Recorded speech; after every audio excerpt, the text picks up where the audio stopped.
Hello friends, हम वैदिक सभ्यता या संस्कृति से संबंधित क्वेश्चनों पर चर्चा कर रहे थे। तो आइए इसी कड़ी में आज का पहला क्वेश्चन, पूर्व वैदिक कालीन सामाजिक जीवन से संबंधित कौन सा कथन सत्य नहीं है। यानी हम ऋग्वैदिक कालीन सामाजिक जीवन की बात कर रहे हैं। ऋग्वैदिक कालीन सामाजिक जीवन की बात कर रहे हैं। तो ऋग्वैदिक कालीन सामाजिक जीवन से संबंधित कौन सा कथन सत्य नहीं है, ये पूछा गया है। तो पहला है इसमें ऑप्शन ए, ऋग्वेद में जायद स्तंभ, याद रखना इन शब्दों को, जायद स्तंभ अर्थात पत्नी ही गृह स्वामिनी होती है, इसका उल्लेख मिलता है। पत्नी ही गृह स्वामिनी होती है, इसका उल्लेख मिलता है। या अपन कह सकते हैं कि पत्नी ही घर है, या इसे अपन क्या कह सकते हैं, पत्नी ही घर है।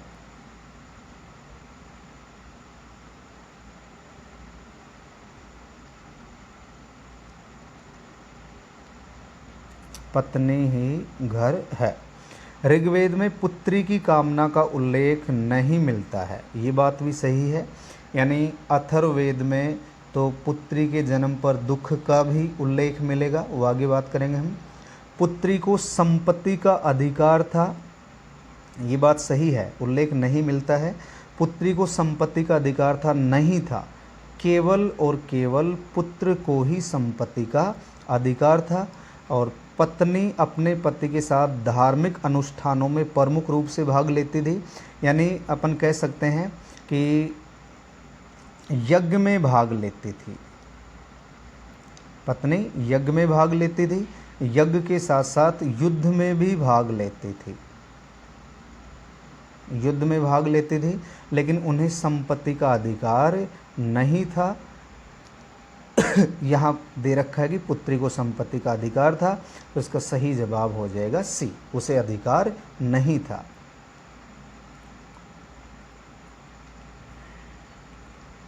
अगला क्वेश्चन है, पूर्व वैदिक कालीन स्त्रियों की स्थिति से संबंधित कौन सा कथन सत्य नहीं है। उनका उपनयन संस्कार होता था, उपनयन संस्कार होता था। इन संस्कारों के बारे में हम अलग से चर्चा करेंगे, ये बात सही है। नियोग प्रथा और प्रचलित थी, लेकिन पर्दा प्रथा का प्रचलन नहीं था। तो नियोग प्रथा क्या है, नियोग प्रथा, इसका वास्तविक उद्देश्य था पुत्र की प्राप्ति।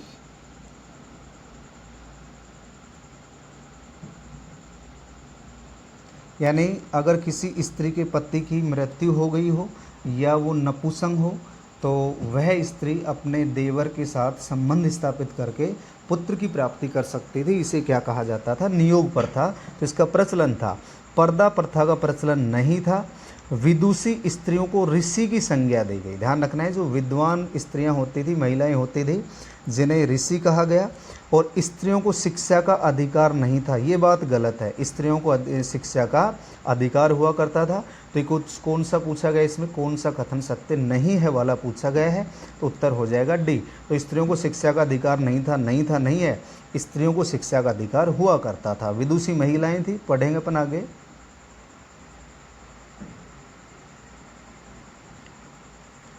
निम्न में से कौन पूर्व वैदिक कालीन विदुषी महिलाएं नहीं हैं। पूर्व वैदिक कालीन विदुषी महिलाएं नहीं हैं, ये पूछा गया है। पूर्व वैदिक कालीन विदुषी महिलाएं नहीं हैं। गार्गी, मैत्रेयी, पोलोमी, सची, विश्वारा, लोपामुद्रा, अपाला, कक्षावृत्ति और सिक्ता, ये ध्यान रखना है। ये जो महिलाएं हैं ये ऋग्वैदिक कालीन हैं। ऋग्वैदिक कालीन अथवा पूर्व वैदिक कालीन। पोलोमी, सची, विश्वारा, लोपामुद्रा, अपाला, कक्षावृत्ति और सिक्ता, ये सारी क्या हैं, पूर्व वैदिक कालीन। ये दोनों हैं उत्तर वैदिक कालीन, गार्गी और मैत्रेयी।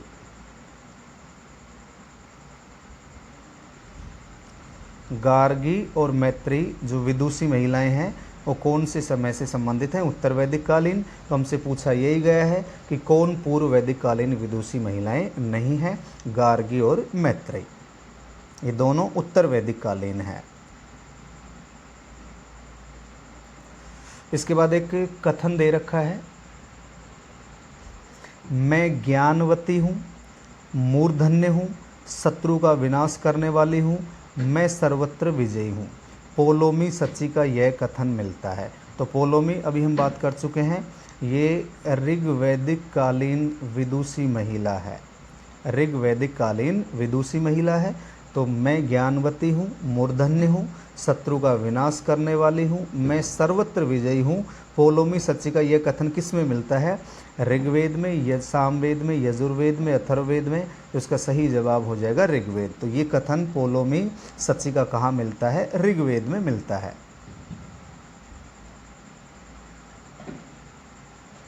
इसके बाद अगला क्वेश्चन है, ऋग्वैदिक कालीन विदुषी महिला जो अपने पिता के खेतों की देखभाल का कार्य करते थे। महत्वपूर्ण क्वेश्चन है, ध्यान रखना है। ऋग्वैदिक कालीन विदुषी महिला जो अपने पिता के खेतों में देखभाल का कार्य करते थे। तो इसमें ऑप्शन ए है घोषा। ये भी ऋग्वैदिक कालीन विदुषी महिला है, लेकिन चर्म रोग हो जाने के कारण इसका विवाह नहीं हो पाया था। चर्म रोग, इसकी बात कर रहे हैं अपन। चर्म रोग हो जाने के कारण इसका विवाह नहीं हो पाया था, इतना ध्यान रखना है। इसके बाद है अपाला। नंबर 2 क्या है? अपाला। तो अपाला ही वह विदुषी महिला है जो अपने पिता के खेतों में देखभाल का कार्य करती थी। इसके बाद एक ऑप्शन है विश्वपला। विश्वपला ये युद्ध में भाग लेती थी, युद्ध में भाग लेती थी। ये भी ऋग्वैदिक कालीन है, युद्ध में भाग लेती थी और युद्ध में भाग लेने के कारण इसका एक पैर कट गया था, या इसने अपना एक पैर खो दिया था। तो ऋग्वैदिक कालीन कौन सी विदुषी महिला है जिसने युद्ध में भाग लेने के कारण अपना एक पैर खो दिया था? वो विश्वपला आ जाएगी। और ऋग्वैदिक कालीन विदुषी महिला जो अपने पिता के खेतों में देखभाल का कार्य करती थी वो अपाला हो जाएगी। इसके बाद ऑप्शन डी है लोपामुद्रा।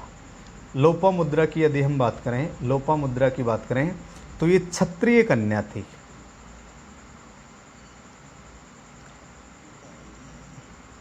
लोपामुद्रा क्षत्रिय कन्या थी। इनके पिता का नाम था विदर्भराज। पिता का नाम क्या था? विदर्भराज। यानी ये राजकुल में उत्पन्न हुई थी, ध्यान रखना है। ये राजकुल में, क्षत्रिय कन्या है तो राजकुल में उत्पन्न है, राजकुल में उत्पन्न। और इसका विवाह अगस्त्य ऋषि के साथ हुआ था। इसका विवाह किसके साथ हुआ था? अगस्त्य ऋषि। इसके साथ इसका विवाह हुआ था। तो इसका सही जवाब हो जाएगा अपाला। इसके बाद अगला क्वेश्चन है, ऋग्वैदिक कालीन विदुषी जिसने ऋग्वेद के एक स्रोत की रचना की। ऋग्वैदिक कालीन एक विदुषी जिसने ऋग्वेद के एक स्रोत की रचना की या मंत्र की रचना की, मंत्र दृष्टि कहा जाता है। तो इसमें ऑप्शन है वद्रीमती। एक नाम क्या है? वद्रीमती। तो ये तो युद्ध में भाग लेती है, इसने युद्ध में भाग लिया था, युद्ध में भाग लिया था। इस विदुषी महिला के द्वारा युद्ध में भाग लिया गया। घोषा, इसकी अभी हम चर्चा कर चुके हैं, यानी चर्म रोग के कारण इसका विवाह नहीं हो पाता है, चर्म रोग के कारण। एक है अपाला। अपाला की अभी हम चर्चा कर चुके हैं, ये अपने पिता के खेतों की देखभाल करती थी। तो इसका सही उत्तर हो जाएगा लोपामुद्रा। इसका सही उत्तर क्या होगा? अच्छा, क्वेश्चन ही पूछा गया कि ऋग्वेद के एक स्रोत की रचना की है। तो इसमें ऑप्शन में करेक्शन है, हम इस लोपामुद्रा की जगह यहाँ नाम लिख लेते हैं विश्ववारा। विश्ववारा। इसका सही जवाब क्या होगा? विश्ववारा। इस विश्ववारा को ब्रह्मवादिनी भी कहा गया। विश्ववारा को क्या कहा गया? ब्रह्मवादिनी कहा गया। और इसे मंत्र दृष्टि भी कहा गया था। मंत्र दृष्टि, तो ध्यान रखना है, ब्रह्मवादिनी मंत्र दृष्टि किसे कहा गया? विश्ववारा को। तो विश्ववारा ने ऋग्वेद के एक स्रोत की रचना की थी, इतना ध्यान रखेंगे। इसका उत्तर हो जाएगा ए, इसको करेक्शन कर लेंगे अपन। ऋग्वैदिक कालीन विदुषी जिसे ब्रह्मवादिनी कहा गया, अभी हम चर्चा कर चुके हैं। इसका सही जवाब क्या होगा? विश्ववारा। इसका सही जवाब क्या होगा? विश्ववारा।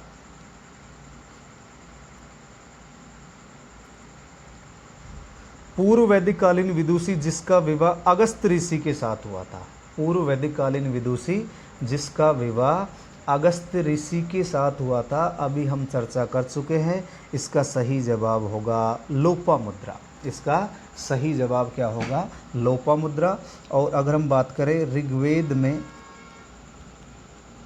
ऋग्वेद में 24 विदुषी महिलाओं का उल्लेख मिलता है। 24 विदुषी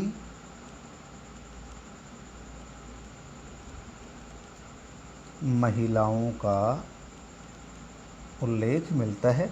तो लोपामुद्रा ने अगस्त ऋषि के साथ विवाह किया था।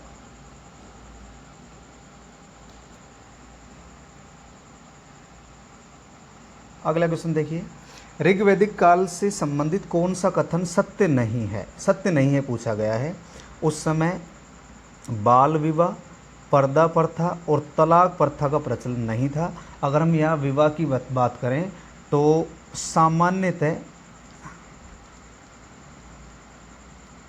सामान्यतः जो विवाह की उम्र है वो 16 से 17 वर्ष होती थी, यानी बाल विवाह नहीं होते थे। यहाँ बाल विवाह नहीं होते थे।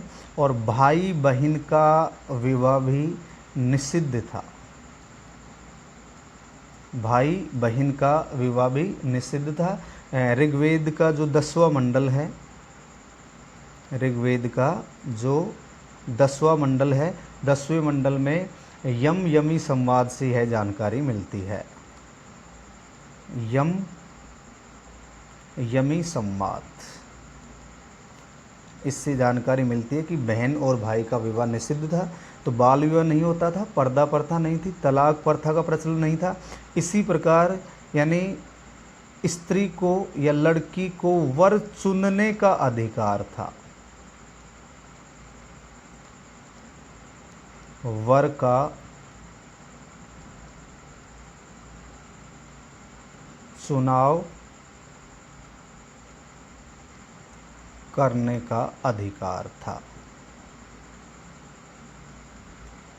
इसी प्रकार ऑप्शन बी है, अंतरजातीय विवाह और बहु विवाह प्रचलित थे। अंतरजातीय विवाह और बहु विवाह प्रचलित थे, यानी पुनर्विवाह भी प्रचलित थे। ध्यान रखना है, पुनर्विवाह का प्रचलन था, पुनर्विवाह का भी प्रचलन था। और अविवाहित, आजीवन अविवाहित रहने वाली कन्या को अमाजू कहा जाता था। ध्यान रखना है, आजीवन अविवाहित रहने वाली कन्या को क्या कहा जाता था? अमाजू कहा जाता था। और ऋग्वेद के दूसरे मंडल के विवाह सूक्त में विवाह संस्था का उल्लेख मिलता है। ऋग्वेद के दूसरे मंडल के विवाह सूक्त में, तो ये दूसरा मंडल नहीं है, ये ऋग्वेद का 10वां मंडल है। ऋग्वेद के 10वें मंडल के विवाह सूक्त में, 10वें मंडल के विवाह सूक्त में किसका उल्लेख मिलता है? विवाह संस्था का। तो उत्तर हो जाएगा डी। उत्तर क्या होगा इसका? डी होगा। इसके बाद अगला क्वेश्चन देखिए,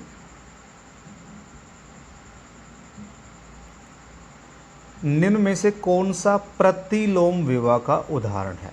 निम्न में से कौन सा प्रतिलोम विवाह का उदाहरण है? तो अनुलोम और प्रतिलोम दो प्रकार के विवाह प्रचलित हैं, अनुलोम विवाह और प्रतिलोम विवाह। अगर हम प्रतिलोम विवाह की बात करें, प्रतिलोम विवाह यानी किसे कहेंगे अपन? इसमें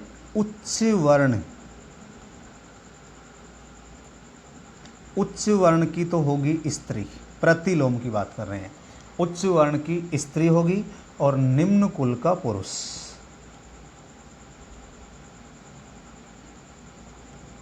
निम्न कुल का कौन होगा इसमें?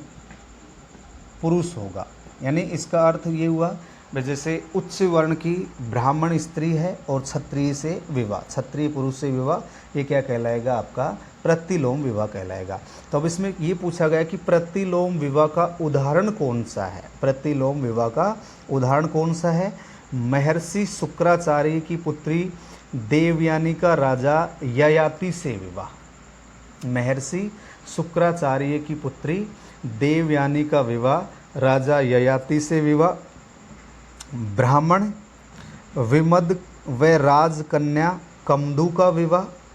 अगस्त ऋषि का लोपामुद्रा से विवाह और ब्रह्म ऋषि सयावादूम का राजा रथवती की पुत्री दामरस के साथ विवाह। तो इसमें 4 ऑप्शन है, हमें ये देखना है कि प्रतिलोम विवाह का उदाहरण कौन सा है। तो इसमें ए ऑप्शन प्रतिलोम विवाह का उदाहरण है महर्षि शुक्राचार्य की पुत्री देवयानी का राजा ययाति से विवाह, ब्राह्मण विमद का राजकन्या कमदू से विवाह, अगस्त ऋषि का लोपामुद्रा से विवाह और ब्रह्म ऋषि सयावादूम का राजा रथवती की पुत्री दामर के साथ विवाह। ये जो तीनों विवाह हैं ये अनुलोम विवाह के उदाहरण हैं।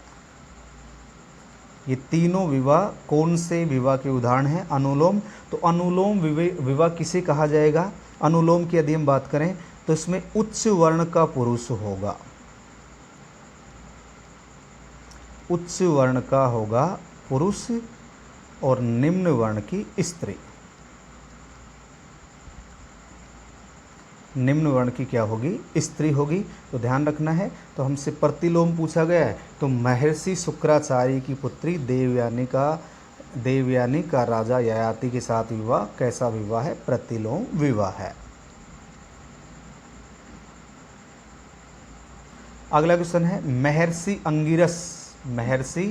अंगिरस की पुत्री, अंगिरस महर्षि ब्राह्मण है, इनकी पुत्री का राजा असंग के साथ विवाह, ये किस प्रकार के विवाह का उदाहरण है? अनुलोम विवाह, प्रतिलोम, देव विवाह और ब्रह्मचर्य विवाह का उदाहरण है। अब आप क्लियर कर चुके हैं।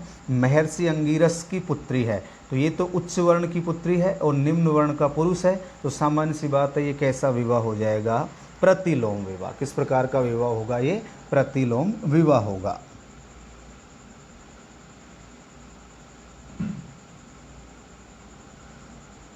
अगला क्वेश्चन है आर्यों द्वारा पहनी जाने वाली पगड़ी थी।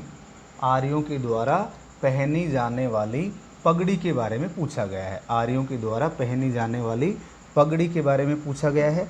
उष्णीय, ध्यान रखना है, आर्यों के द्वारा जो पगड़ी पहनी जाती थी उसे उष्णीय कहा जाता था। क्या कहा जाता था? उष्णीय। वास, अधिवास और नीवी ये वस्त्रों के प्रकार हैं। ये क्या है?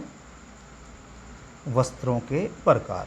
यानी ऋग्वैदिक कालीन आर्यों के द्वारा जो पगड़ी पहनी जाती थी उसे तो उष्णीय कहा जाता था। पगड़ी को तो क्या कहा जाता था? उष्णीय कहा जाता था।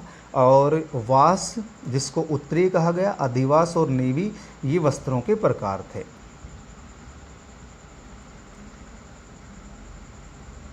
इसके बाद अगला क्वेश्चन है ऋग्वैदिक काल में गले का आभूषण था। ऋग्वैदिक काल में गले का आभूषण था निष्क, खदी, रक्म, कुंभ और कुरेर। ध्यान रखना है, इसका सही जवाब होगा निष्क। सही जवाब तो क्या है? निष्क। तो ये गले का आभूषण होता था और ये विनिमय के माध्यम के रूप में भी काम में लिया जाता था। विनिमय का माध्यम भी था। निष्क विनिमय का माध्यम भी था। खदी, खदी का मतलब क्या होता है? कंगन। खदी का यहाँ अर्थ क्या है? कंगन है। इसके बाद है रक्म। रक्म का अर्थ क्या हुआ यहाँ? रकम का अर्थ हुआ वक्ष स्थल का आभूषण। रक्म, ध्यान रखना है, वक्ष स्थल का आभूषण। वक्ष स्थल का आभूषण, ये क्या कहलाता है? रत्न कहलाता है। और एक नाम दे रखा है आपका कुंभ एवं कुरीर। कुंभ एवं कुरीर, कुंभ और कुरीर क्या होते थे? ये सिर के आभूषण होते थे। ये क्या होते थे? सिर के आभूषण। इसी प्रकार एक शब्द आता है वहतु। एक शब्द आता है वहतु, यानी विवाह के अवसर पर, विवाह के अवसर पर वधू या अपन कह सकते हैं लड़की, लड़की को जो उपहार दिया जाता था या जो उपहार दिए जाते थे उसे क्या कहा जाता था? वहतु कहा जाता था। उसे क्या कहा जाता था? वहतु कहा जाता था। ध्यान रखना है, वहतु कहा जाता था। और वधू के द्वारा जो वस्त्र पहना जाता था विवाह के अवसर पर, वधू का जो वस्त्र होता था, वधू का वस्त्र, विवाह के अवसर पर वधू का जो वस्त्र होता था उसे वाधुई कहा जाता था। वाधुई, वधू का वस्त्र क्या कहलाता था? वाधुई कहलाता था। और हमें इतना भी ध्यान रखना है, जो गोत्र शब्द है, गोत्र शब्द का सर्वप्रथम जो उल्लेख है वो तो हमें कहाँ मिलता है? ऋग्वेद में। गोत्र शब्द का सर्वप्रथम उल्लेख ऋग्वेद में मिलता है। लेकिन गोत्र शब्द का कुल के रूप में प्रथम उल्लेख, ये जो गोत्र शब्द है इसका कुल के रूप में प्रथम उल्लेख, कुल के रूप में इसका प्रथम उल्लेख मिलता है अथर्ववेद में। प्रथम उल्लेख कहाँ मिलता है? अथर्ववेद में मिलता है। तो गोत्र शब्द सबसे पहले ऋग्वेद में, लेकिन कुल के रूप में जो गोत्र शब्द का पहला उल्लेख मिलता है वो कहाँ मिलता है? अथर्ववेद में मिलता है। कहाँ मिलता है? अथर्ववेद में मिलता है। और ध्यान रखेंगे, ऋग्वैदिक काल में सामान्यतः एक पत्नी की प्रथा प्रचलित थी। सामान्यतया एक पत्नी की प्रथा प्रचलित थी। सामान्यतः एक ही पत्नी की प्रथा प्रचलित थी, लेकिन उच्च और धनी वर्ग में बहुपत्नी प्रथा भी देखने को मिलती है। उच्च और धनी वर्ग में बहुपत्नी प्रथा, उच्च और धनी वर्ग में बहुपत्नी प्रथा का उल्लेख भी मिलता है। इसी प्रकार इस काल की यदि हम बात करें, ऋग्वैदिक काल में जो शिक्षा थी, शिक्षा गुरुकुल में दी जाती थी और शिक्षा का आधार होता था मौखिक, और स्त्रियां भी शिक्षा प्राप्त करने की अधिकारी थी। स्त्रियां या स्त्री भी शिक्षा प्राप्त करती थी। स्त्री भी शिक्षा प्राप्त करती थी। तो इतना भी हमें ध्यान रखना है। तो ये था आपका ऋग्वैदिक कालीन सामाजिक जीवन। ऋग्वैदिक कालीन सामाजिक जीवन। और सामाजिक जीवन की यदि हम बात करें, आर्य लोग विशेष अवसरों पर, आर्य लोग विशेष अवसरों पर, विशेष अवसरों पर मुख्य रूप से सोमरस का प्रयोग भी करते थे। सोमरस का प्रयोग भी करते थे।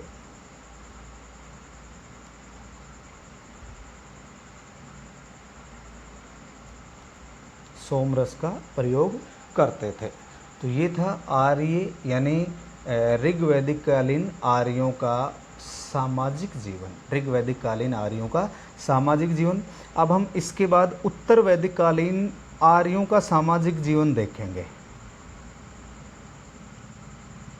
उत्तर वैदिक कालीन आर्यों का सामाजिक जीवन, यानी अगर उत्तर वैदिक कालीन आर्यों के सामाजिक जीवन की बात करें तो इस काल में आकर के जो वर्ण व्यवस्था थी वो जटिल हो जाएगी।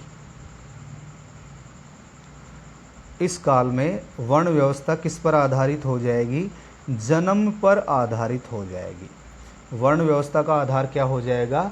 जन्म हो जाएगा। और ऐत्रेय ब्राह्मण, ऐत्रेय ब्राह्मण में जो चारों वर्ण हैं उन चारों वर्णों के कर्तव्यों का उल्लेख मिलेगा। ऐत्रेय ब्राह्मण में चारों वर्णों के कर्तव्यों का उल्लेख मिलेगा। और इस काल में आकर के जो चारों वर्ण है वो स्पष्टतः समाज चार वर्णों में विभाजित हो जाता है। स्पष्टतः समाज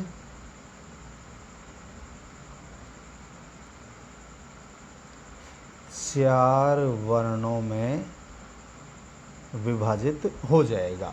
इसी प्रकार इस काल में ब्राह्मणों का अत्यधिक प्रभाव बढ़ जाएगा। और उपनयन जो संस्कार है, हम बात करेंगे इन संस्कारों की, अलग से बात करेंगे। उपनयन संस्कार का जो अधिकार है वो केवल द्विज तक सीमित रह जाएगा। केवल कहाँ तक सीमित रह जाएगा? द्विज। द्विज का मतलब होता है ब्राह्मण, क्षत्रिय और वैश्य। यानी शूद्र को उपनयन संस्कार का अधिकार नहीं होगा। यानी कठोरता देखने को मिल जाएगी यहाँ। और अलग अलग प्रकार से यहाँ अलग अलग अंत्येष्टि के प्रकार मिलेंगे और अलग अलग विशेषताएं मिलेंगी। अलग विशेषताओं का मतलब क्या हुआ? ब्राह्मण, क्षत्रिय और वैश्य इनका ही समाज में, लेकिन मुख्य रूप से भी ब्राह्मण और क्षत्रिय का ही प्रभाव देखने को मिलेगा। तो इस काल की हम चर्चा करेंगे अगले वीडियो में। तो आज की वीडियो में इतना ही। जय हिंद, जय भारत।